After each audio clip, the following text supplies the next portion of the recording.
It's great to have Alex with me today.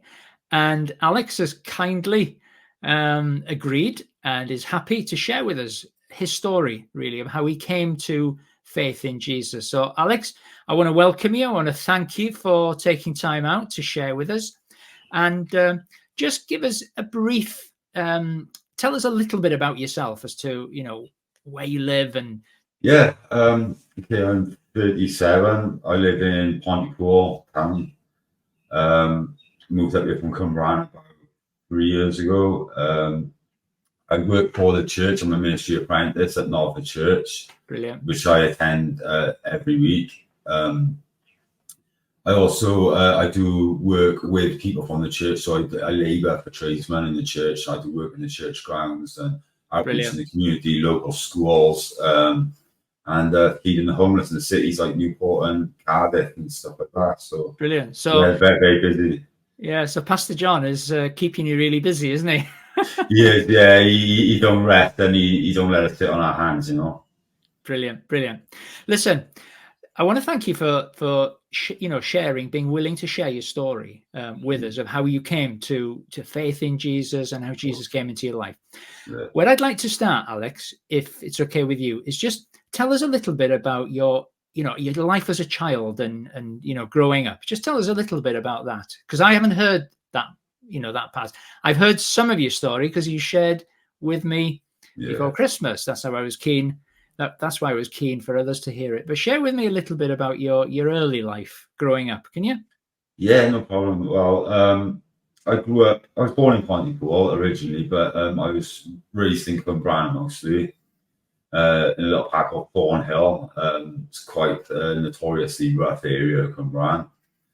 And I was very, very poor. My parents never had much. They were heroin addicts. They still are. They always showed us affection. That we always felt loved by our parents, even though we didn't really have anything.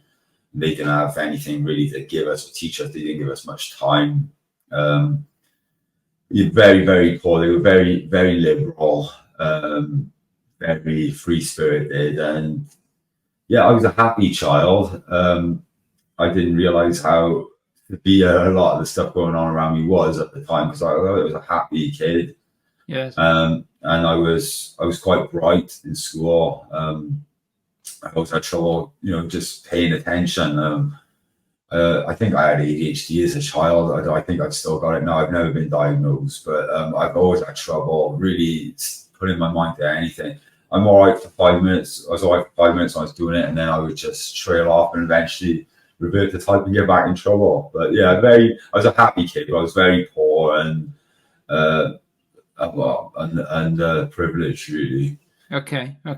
And then as you grew up, into your sort of late teens and then into your 20s, things, from what you've shared with me, things started to go a bit wrong for you, didn't they? As far as the way that you were, living life and things. You're happy to share some of that? What happened? Yeah, of course. Well, it actually started in my pre-teens. I was about 12 or 13.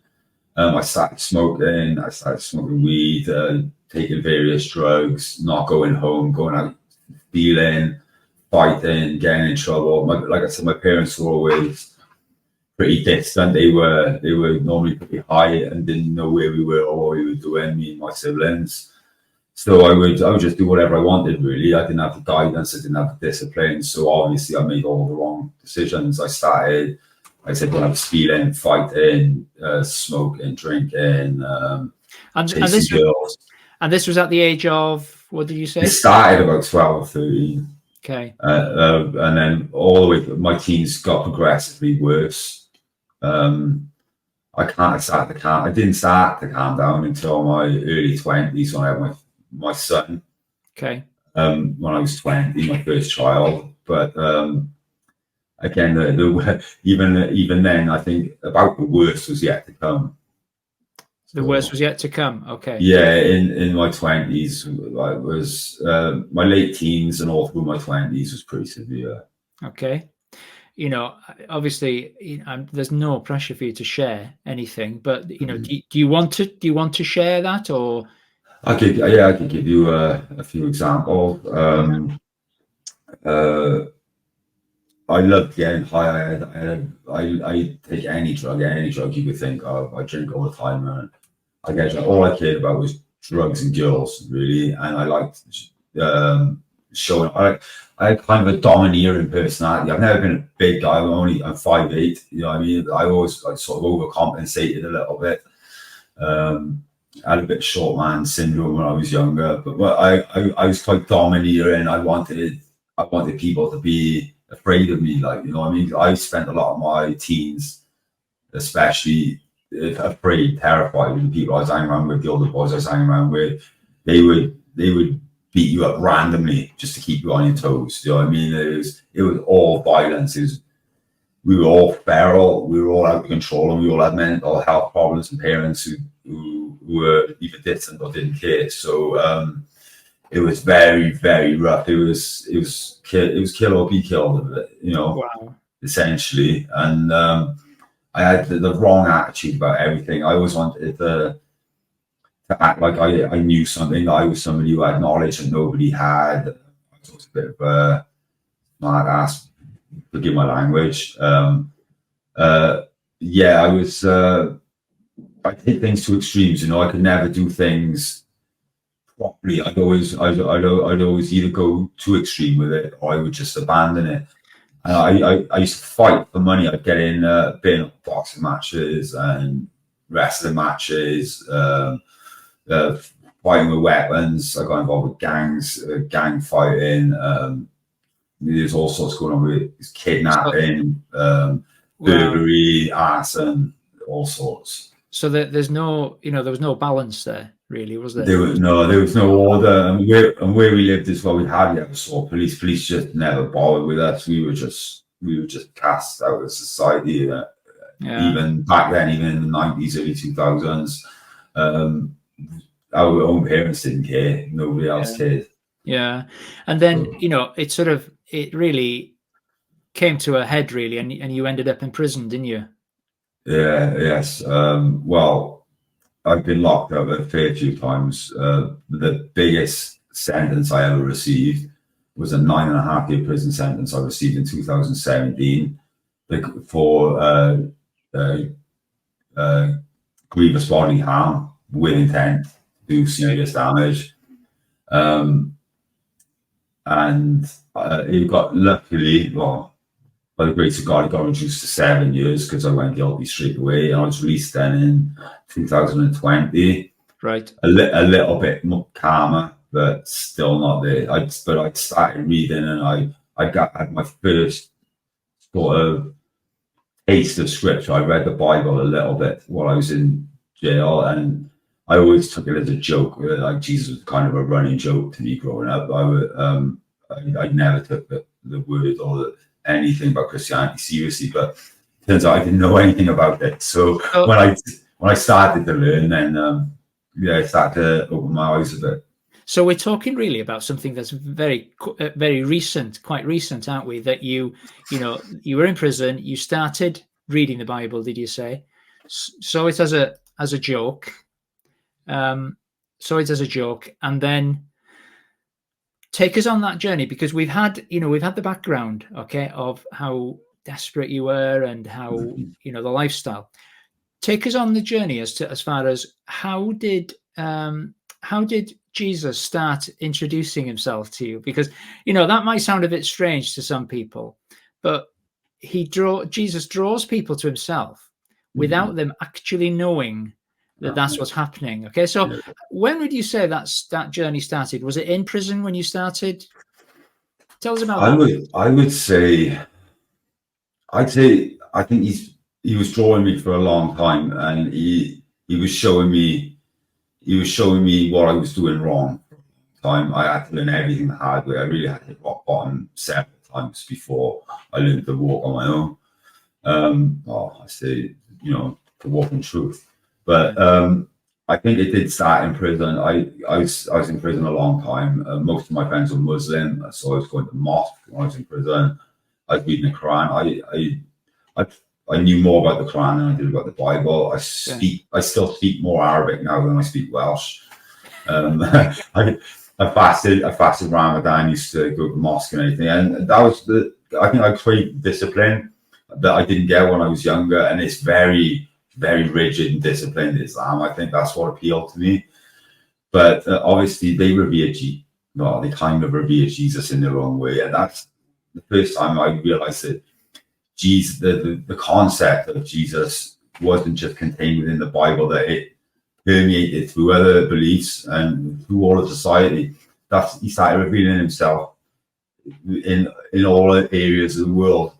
Towards the end of my prison sentence, I first read scripture and took it seriously. And it was shortly after I got out of prison. I was reading a science paper on the origin of the universe. I was reading about the Big Bang and stuff like this. I started getting really interested in where things come from, because I realized obviously none of this is an accident. Obviously, there is definitely a point I'm missing here, and I wanted to find out. And I kept getting referred back to the Bible when we were on or stumbling across a Bible verse or story that I didn't even know, or a proverb that I didn't even know came from the Bible. And when every time I was reading it, this was the most sobering, sensible stuff I was reading. Out of all the stuff I was reading, I started to take it very seriously. And then I read Genesis 2018, Genesis 1-3, and that was it. I believed in God. I was absolutely certain it was a God then. The creation story made more sense than anything else that I'd looked into. And he started revealing himself. But I didn't understand the New Testament. I didn't know what the New Testament was about. I started reading the Old Testament. I knew a lot of the stories. I tried to get through it, but I thought I knew I needed guidance, and I was looking for a church while I was still in Cumbrain. They had like a couple of charismatic churches and a couple of dead Catholic churches, which I didn't know much about the different denominations then, but I knew they weren't the ones that I should be in. And then I moved to Pontypool, 2021. An old friend of mine I used to get in a lot of trouble with comes on my place, moved to Pontypool, comes on my place with a Bible. He's like, I've been going to church. And I thought you've been posting some strange stuff on social media and that.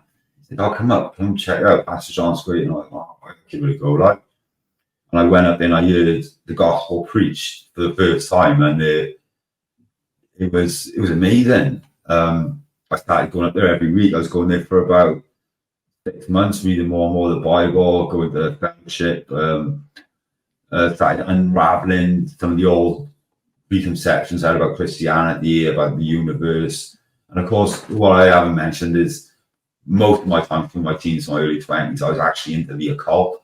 Before I went to prison, I was into witchcraft and sorcery and all kinds of demonic paganism and all that kind of stuff. I was looking for power. So I was always seeking something. But then when Christ sought me in a way that I never saw coming and pulled me away from it and showed me that you're not going to do this on your own.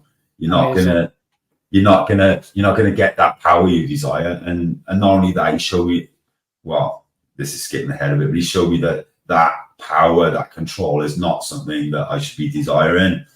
And it liberated me from all that. But like I said, I didn't quite understand the Gospels at first. I didn't really read the New Testament. I knew Jesus was significant, but I just didn't realize that he was the most significant part of the Bible.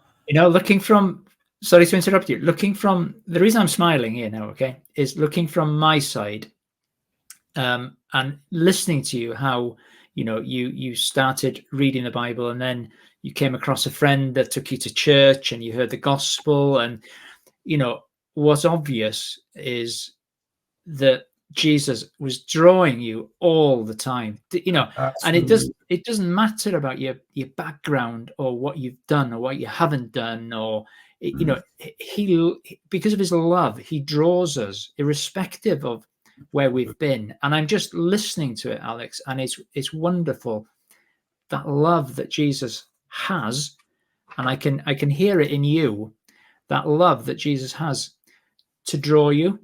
It's amazing. It's amazing. Sorry, go on, carry on. So it came to a head, if I remember. I can't remember the story exactly, but it actually came to a head where you were confronted with this truth?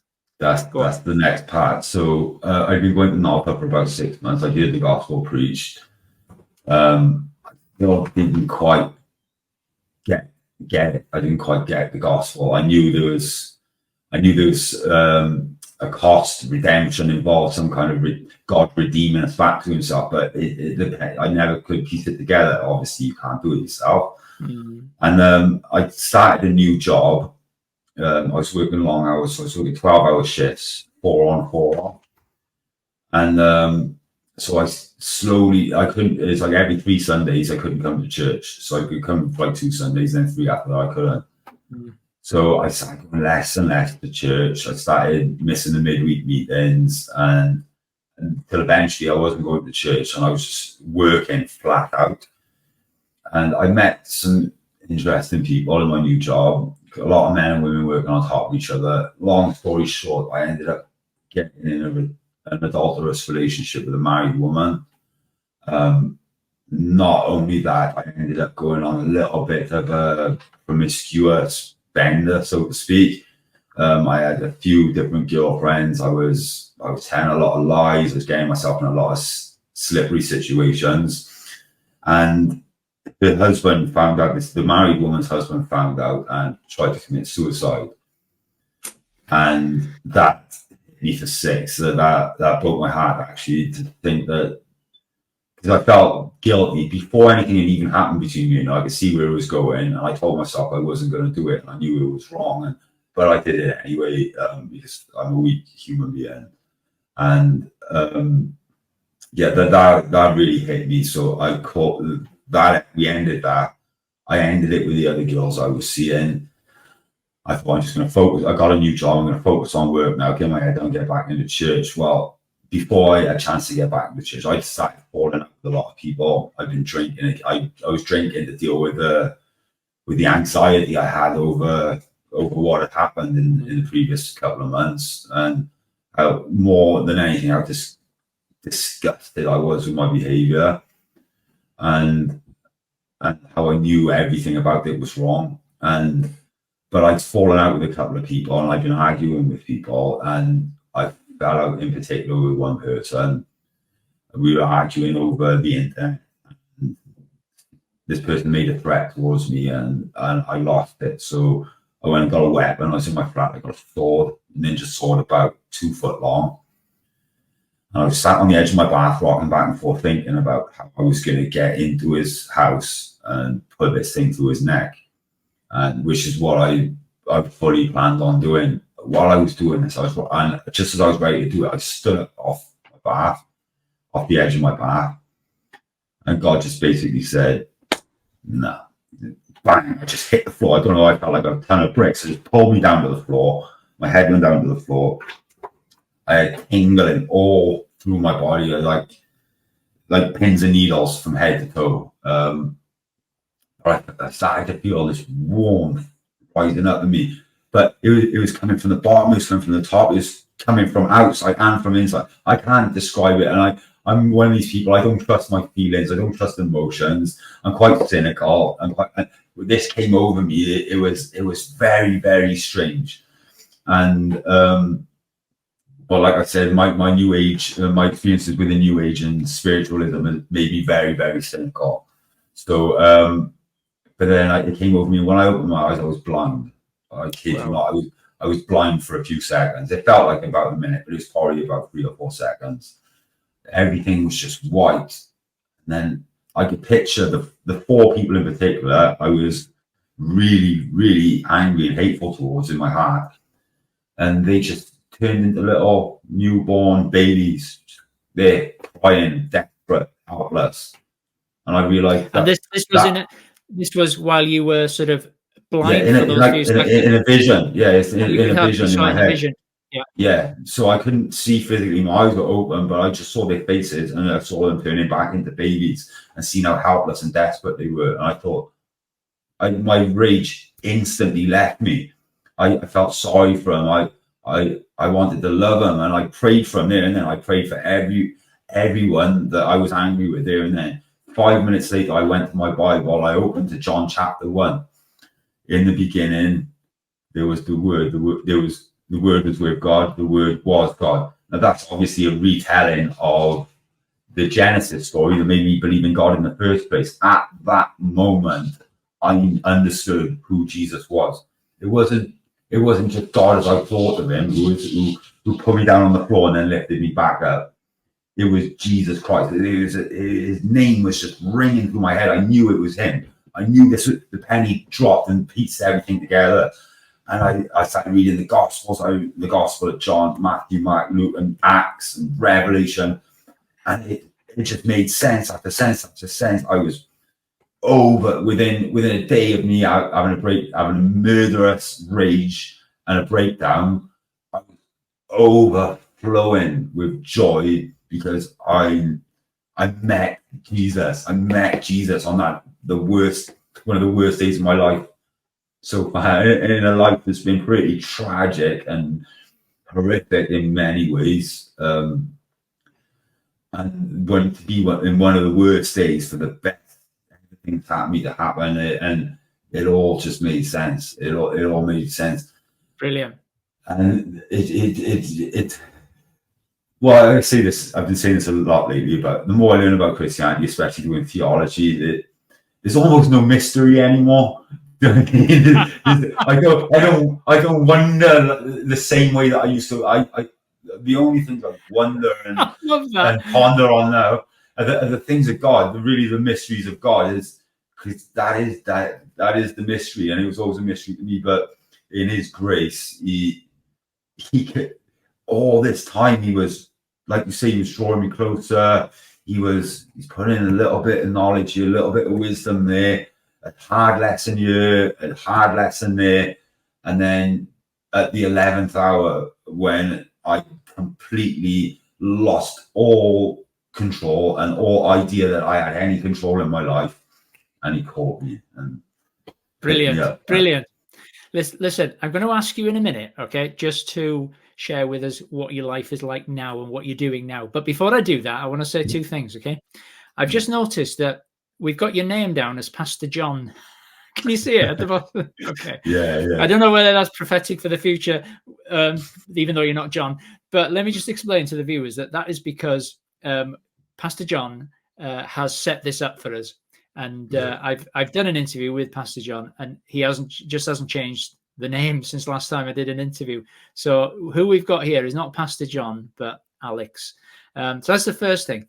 And then just the way that you explained there, Alex, that, you know, it's not a mystery anymore. I know there's still learning to do, okay, but it's not a mystery anymore.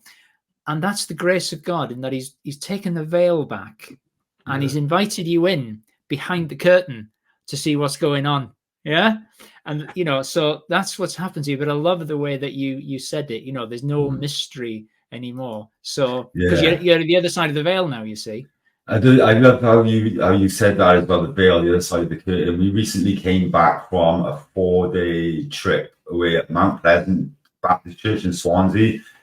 Steve Levy's church. I don't know if you've heard of him. He's excellent pastor, 600 odd in his congregation, massive church.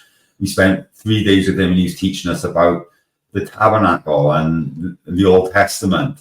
Wow. And so the tabernacle, the tent of meeting, and the Holy of Holies. And that image I've got burned into my mind now of the tabernacle, how it's set up with the furniture, the purpose of it, the sacrifices. And that, after coming back from that has really taken away a lot of, it's taken away all mystery about the world. We've learned how everything good and bad is in this world is good, and is for the glory of God. And the reason He created us, you know, the where, when, and why about everything, and how He dwelt among us before, obviously, Christ was incarnated, and how the whole Old Testament speaks into the New Testament. The New Testament just confirms the Old Testament. Brilliant. And yes. So that picture of the veil that I gave you then is you stepping. And I imagine the veil being rent asunder, and then the Holy of Holies. Yeah. So listen, tell us a little bit now, as we sort of bring this to a close now. Tell us a little bit about what's happening to you now, because obviously you've been on this journey. You've encountered Christ in the last 2 or 3 years, really. And is that right? In the last 2 or 3 Yeah, years, or about 2.5 years ago. yeah. So obviously your life has changed because you've shared a little bit with us about some of the things that you're doing. So Yeah. share about what difference there is now in your life as far as Christ is concerned, and what He's done and the way He's turned you around. And can you Yeah. share a bit? Yeah. Well, everything about me has changed. My attitude and outlook about everything has changed. I look at people differently. I look at nature differently. I look at myself differently. More than that, I don't look at myself that much anymore. I correct myself if I think I need to. I do a self-examination, but I don't look at myself for the answers to anything. So Brilliant. I'm in church all the time. I attend every fellowship I can. I like to say I'm working 3 jobs essentially, but there's always time for Christian fellowship. And by Tuesday I'm already starving for more church on Sunday. So we're doing this theology course now, Valley School of Theology. We've got some great tutors, biblical theology, practical theology, mission, church history, everything from hermeneutics, semantics, everything about reading the Bible, understanding the Bible, and applying it to real life boots on the ground. So we're filling our heads up with lectures on Saturday, going straight out and witnessing. I preached my first sermon Sunday just gone in Little Mill Church. It went down an absolute storm, and I'm preaching the same sermon again this Saturday in Blina. My goal is to be a pastor. Like, I tried running from this. I think God's been telling me this for a while now, and I've been a bit of a Jonah. I'm like, no, I don't want to put the preaching.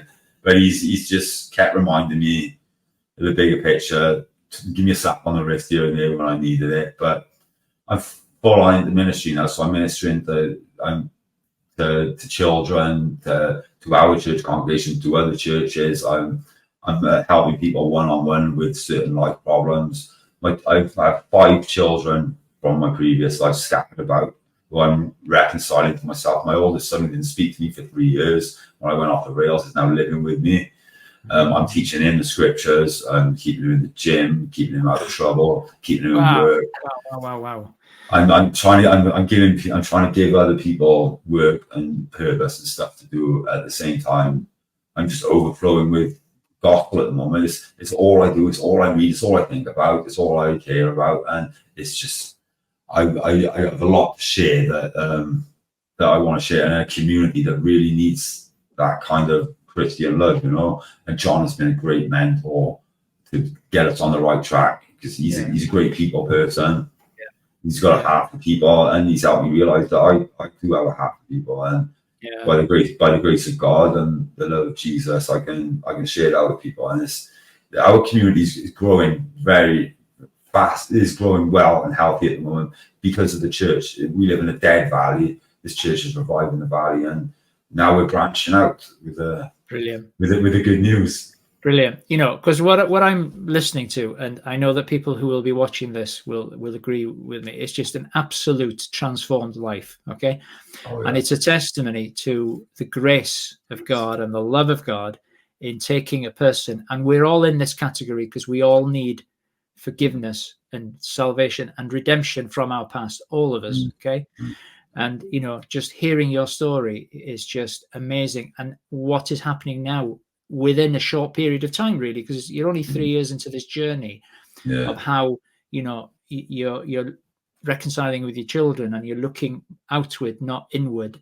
And I think as well, Alex, that you're going to make a great pastor at some stage. Okay. If that's the calling that you're feeling, if that's the calling that Pastor John is seeing on your life, I think you're going to make a good pastor. I'll tell you why. Because you've got life experiences that not a lot of people have got.